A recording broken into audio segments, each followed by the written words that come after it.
Can we talk for a minute, you and me? Yesterday I read a quote by an associate of mine, Dana Williams, that impacted me very deeply, and it got me thinking about some of the things that I learned from Vicky Tillepaugh, phenomenal counselor and friend in my life who had incredible wisdom. And I was thinking maybe I need to write a book called Vicky Wisdom, or I could call it But Vicky, because I use that phrase so often and in that tone with her as she was trying to help me understand principles that I just couldn't get my mind wrapped around yet. But Vicky, what about this? But Vicky, what about this?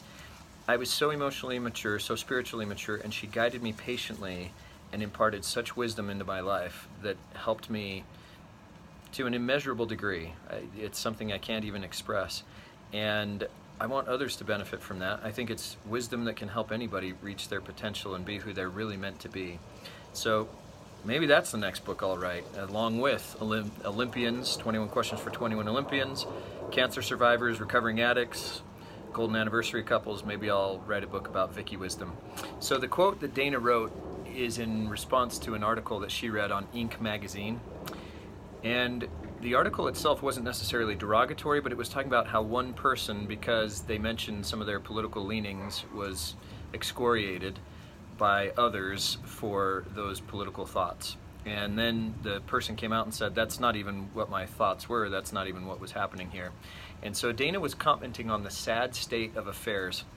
And here was her quote: "Does all of this wretched criticism about everyone and everything do anything to make us happier human beings?" And I would add, or to help us reach our potential.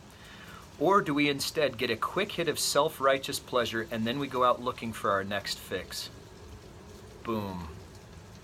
I think so many of us are caught up in that. Because somebody else doesn't believe or think the way we do, they must be wrong, and we ascribe spurious motives to what they're thinking and doing, and we attack, and all of this criticism. You look at all the stuff that goes on social media.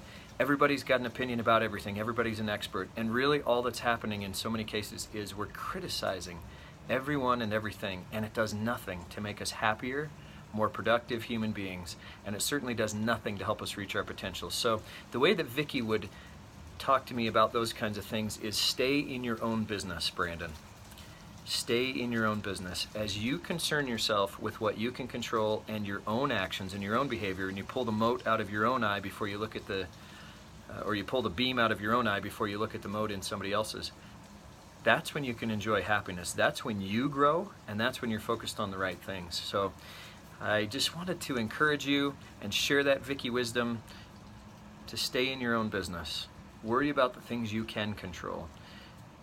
Before you go out looking for somebody else's weeds that you can pull out of their garden, take a look at your own garden and see what it is that you need to be working on and that you can be doing.